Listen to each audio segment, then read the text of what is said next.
This week we are talking about ghosts, and obviously, this is, as we mentioned last week, a pretty common occurrence to be using this kind of vocabulary to talk about spirits and all kinds of things that are living on the midway point between us and the things that we do not understand. And so, ghosts could be um, a very varied class of things that we are categorizing as spirits at this point in time, because spirits doesn't have that association with a human, although, of course, ghosts and spirits tend to have a pretty big amount of connections with one another. But over the rest of the week, what we're going to talk about is dead people as much as sleepy people, as much as animals or places, and again, things that are endowed with some kind of an existence that is out of our plane.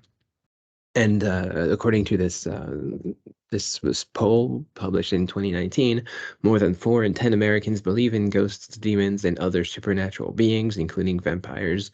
And some of them we are going to talk about a little bit later this semester. But obviously, ghosts and demons are kind of neck and neck here, and other supernatural beings, whatever that category may be, is also part of this.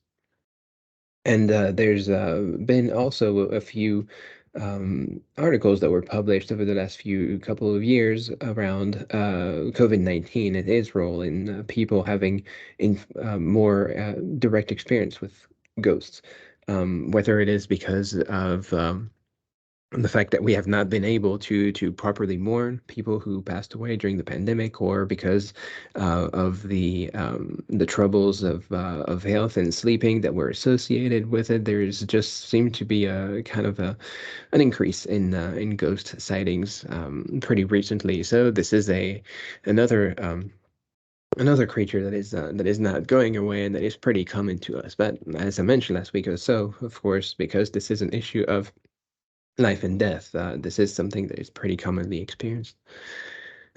And of course, the ghosts and the spirits will present themselves in a variety of ways, depending on where people are located and how those things are considered, culturally speaking. This example here from ethnographic fieldwork in Fiji. One early morning during fieldwork trip in Fiji, its old capital, Levuka, in 2009, I was dragged from a deep kava-induced sleep by a loud banging on the door of the rented cabin I shared with one of my friends and respondents, AJ. Hello, hello, someone shouted, and as our visitor did not relent, AJ reluctantly got up to answer the door while I turned around to go back to sleep. After a brief discussion with the visitor at the door, AJ called me to come and sort the matter out. The visitor turned out to be a young, pretty Fijian girl. Judging by her sleepy eyes and slurred speech, I figured she must have spent the previous night much like I had, chatting and drinking yakona, kava, followed by a complimentary washdown that is 2 or 3 long necks of cold Fiji bitter beer that many young Fijians consider the natural way to finish off a quote-unquote grog session. So this person of the European culture meets with a person of Fijian culture who seems to be, by all accounts, drunk. And this follows a kind of traditional slash common custom of drinking the night before. So kava is a natural plant that is typically used in ceremonial senses for relaxation, generally speaking. It affects the brain. It is commonly used for anxiety, stress, and pretty pretty much all kinds of stress relief. It is also currently in Europe and the United States used for drug withdrawal as a palliative. So it is used for its medicinal properties, definitely, but it is also used for recreational purposes in some places. So here, combined with the effects of alcohol or bitter beer, there is a possibility that this would be the situation that this particular speaker is faced with. And so he dismisses this young girl, and when I somewhat brusquely asked her what she wanted at that time of the night, she introduced herself as Judy and repeatedly explained that she was looking for her cousin who lived in the cabin. It took me several explanations, and in the end, a rather stern telling off before she eventually quite meekly accepted that she had mistaken our commercially rented cabin with her cousin's house and left. While I initially did not think much of the situation and was eager to get back to bed, I was surprised to find my friend, who was Fijian-born and Indo-Fijian heritage, visibly upset.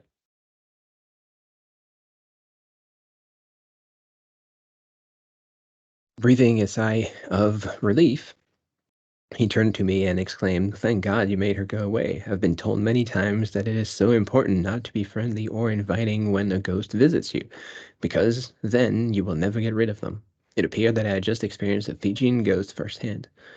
And of course, in that context, it was not perceived as a ghost, as a spirit, as anything other than a drunk person knocking on your door, which may or may not happen. And perhaps if you are doing field work, it is kind of, you have to be prepared for the unexpected. And there was no indication to this anthropologist working in a foreign place that it could be a supernatural event. This is just a weird thing that might have happened in their life. So, perhaps in this context, it could be that a person is becoming possessed by using a specific product, and of course, this person would have been a person in the flesh, but they might have been controlled by a spirit. So the spirit itself would come in different shapes and sizes, and if you don't know, if you're not aware of the local spirit customs, you might actually miss that.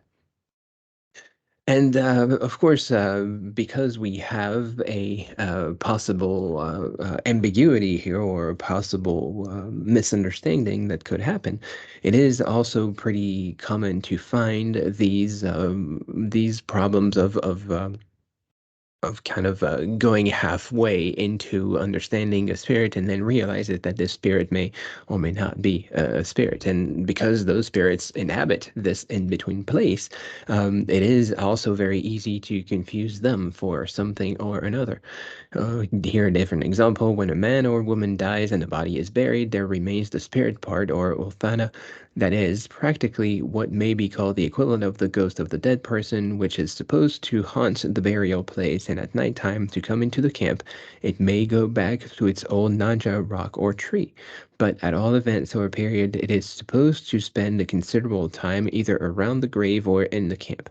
The name Othana is given to the spirit until such time as the, I'm not going to pronounce that name, ceremony has been performed and it has ceased to regularly haunt the camp and burial ground.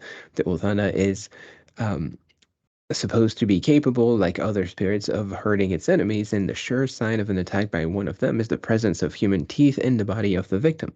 Medicine men will sometimes extract these and are regarded as an infallible indication of an attack by an Uthana. So, in this context, the only way that you would know that you have been attacked by a ghost or spirit is that you find teeth in the wound and hopefully not in the cadaver. But either way, you only know after the fact, and the only a specialist, a medicine man, would be able to let you know if you have been attacked by a stranger in the graveyard or if you were attacked by a spirit. And so in that case, because we don't know what is assailing us, we don't know what is happening in our surroundings, it is very possible that there is an original blame to be put on a spirit when the spirit was not actually involved. And of course, that could cause another series of problems um, if you end up insulting a ghost by accusing them of something they haven't done. So the spirit in this case, because it is kind of on a halfway point, again, this liminal space that we mentioned last week, this halfway point between one stage and the other could also be a point of a mistake and a point of confusion for the rest of us who are not in this liminal stage. But the spirit, more generally speaking, is something that has this also pretty pretty controversial aspect as of its middle ground here, because on the one hand people may be interested in the ghost, but on the other hand they might not want to actually see the ghost as part of their daily life. And again, just being aware that there is a ghost, believing that ghosts exist, doesn't mean that you actually want to be faced with a ghost, um, or the spirit in a daily situation. Fraser tells us that this view is to a certain extent confirmed by the parallel rule of silence, which many peoples impose on widows and sometimes on widowers for a considerable time after their bereavement. For there is clear evidence that the silence of the widow or widower springs from a superstitious fear of attracting the dangerous attentions of the ghost of the deceased spouse. So the ghost can be summoned, can be attracted by mentioning their name, and that would probably conjure some anxiety in the person who has just lost a loved one. And in this context here, using their name and maybe even talking about that person, maybe not even by name, would be enough to gather some unpleasant thoughts and perhaps to bring the ghost themselves. So again, the law of magic that we mentioned last week of contagion and similarity. So whether you are bringing up a picture of the ghost or bringing up their name, or having some kind of a contact even by word, by language, would be a possible avenue to enter a realm that is not needed, not desired. So, the ghost, whether or not it exists, whether or not it is a accessible entity, could become more accessible by our practices. And again, we may not necessarily control that if somebody else brings up the name, brings up the person in our presence. So there are some cultural practices that go around this, and of course, being able to know those cultural practices, being able to practice these culture is tantamount to that. Just like the idea that you may not recognize the ghost when you see him is also you may not you may conjure a ghost without wanting to do so. So, in the sense that there are a variety of ways in which you can attract ghosts and spirits, there is also the possibility that these ghosts may also have a more or less strong, more or less powerful, more or less benevolent or malevolent role in your life. This example here from Melville and Francis Herkovitz, telling us about a element of a supernatural world in Africa. The Paramaribo Negro is the Yorka or ghost. The Yorka, it is said, never dies, and is person's Yorka is good or evil according to the character of the man when he was alive. The life of Yorka lead is the life the Yorka lead is not visualized as quiescent. The good Yorka, when appealed to, helps the members of his family, warding off evilly disposed ghosts, working with the gods of the earth for a good harvest, interceding in behalf of the living members of the group with deities who may be angry, counseling the family in dreams, and bringing them well-being and good fortune. If evil, a Yorka harasses the living, bringing illness and bad luck and death. A Yorka may enter the body of a member of his own family or of a family not his own, or even when not acting under the instruction of a wizzy man. And a Yorka may turn into an animal and haunt a cabin or a yard or road. So, pretty a versatile form of a spirit here that can enter houses, that can enter people, that can be good luck or bad luck, that can actually take care of business for you or bring you bad energy. So this is a very rich life of the ghost here that exists. A very busy spirit life that exists, which makes sense if we are considering those spirits as living on their own plane. They would have a life of their own, and their existing life may not be entirely devoted to us people who are still alive, but to doing their own duty, their own culture, their own spirit culture that is maybe kind of a reflection of ours, but also probably also different from ours. So if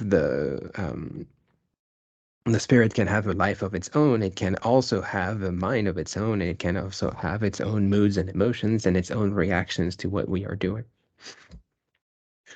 Possibly those ghosts are also split into a very variety of parts. The Kra existed before the birth of man, probably as the Kra of a long series of men, and after his death, it will equally continue its independent career, either by entering a newborn human body or that of an animal, or by wandering about the world as a Risa or a Kra without a tenement. The Kra can quit the body it inhabits at will and return to it again. Usually it only quits it during sleep, and the occurrences dreamt of are believed to be the adventures of the Kra during its absence. The Sraman, or ghost man, only commences its career when the corporeal man dies, and he simply continues in the ghost world or land of the dead men, the existence of the corporeal man formerly led in the world. There are, therefore, in one sense, three individualities to be considered. First, the man; secondly, the indwelling spirit or Kra; thirdly, the ghost or Sraman, though in another sense, the last is only the confirmation of the first in shadowy form. So this is an account of the Aranda by Levi Rule. So here we have a ghost that or a spirit that goes through its own liminal stages the same way that we are. So again, we have this possibility of being born, reborn, and having an afterlife, and the spirit may also have its existence that the before life, the during life, and probably the afterlife, or some kind of again of a liminal stage for itself. So, the all these ghosts are experienced in various ways, living their lives in various ways, and those various ways may not be entirely transparent to us. No pun intended. Another example here from Melanesia, Pacific Islands. In Enioa and Malanta may be seen an image of a shark, a swordfish, or bonito before which portions of food are placed, and these figures will be said to be fathers, grandfathers, ancestors of those who thus respect them. These are indeed receptacles of the dead, not of their spirits, but of their mortal remains or relics. Such cannot be called idols, although too they sometimes make other images and give the names of the dead to them by way of remembrance. They do not pray or sacrifice at such images, nor are they thought holy. In Florida, and again in the Melanesia, not the US Florida, but a place called Florida in Melanesia, a rudely shaped image of a man might often be seen as in a sacred place near a village or by the seashore, with coconuts tied to it or food laid at its feet. This would be a tindalo, an image representing some powerful man deceased. The food will be for him to eat. The image was sacred. That is to say, the image was a memorial of some tindalo and was not thought to have power in itself or to be inhabited by the ghost of the departed. So here we have this system of spirits that exist, and people who are also existing in their daily life, but the spirit is a separate part of the daily life of the people. So there is some kind of a ritual around the physical existence of the person, and perhaps their connection to the spirit at large, but the image itself is the point of contact between us and the spirit world. So again, the connection between us and this liminal stage is really the material remain, the physical part of people. And it does not have to be particularly imitation, as it points out here, is a rudely shaped image of a man, so it just vaguely resembles the person, but it is enough to create that point of contact between us and this spirit world. So having a point of contact in the material world allows us to, in a way, stay out of the spirit world while still having that point of contact with the spirit world as a second step behind it. So we may be able to meet with the spirit world at a halfway point in which those two worlds do not actually mix up in this way. And of course, the most common ways in which this is encountered is in the context of demons. And again, we have to go back to the biblical myth that tells us about the existence of what they call spirit demons. This is from the book of Mark. They went across the lake to the region of Gerasenes. When Jesus got out of the boat, a man with an impure spirit came from the tombs to meet him. When he saw Jesus from a distance, he ran and fell on his knees in front of him. He shouted at the top of his voice, "What do you want from me, Jesus, Son of the Most High God? In God's name, don't torture me." For Jesus had said to him, "Come out of this man, you impure spirit." Then Jesus asked him, "What is your name?" "My name is Legion," he replied, "for we are many." And he begged Jesus again and again not to send him out of the area. A large herd of pigs was feeding on the hills on the nearby hillside. The demons begged Jesus, "Send us among the pigs and allow us to go into them." He gave them permission, and the impure spirits came out and went into the pigs. The herd, about 2,000 in number, rushed down the steep bank into the lake and were drowned. So Jesus encounters a man that is apparently possessed by a spirit demon, and that spirit demon is inhabiting this person, but it is only revealed by the presence of Jesus himself. Up until that point, that person might have been a crazy person, might have been considered as an outsider, as an outcast, but he became only recognized as a spirit demon in front of the spirit counterside, which would be Jesus, the counterpart of the demon. And so this revelation here that is happening, again, no pun intended, is a result of a connection between the material world and the spirit world that happens in this particular person. So the spirit, and whatever that spirit is, whether it is a ghost or a demon or whatever the sort, is a pretty common way in which we can manifest another type of existence, just not necessarily in very predictable ways.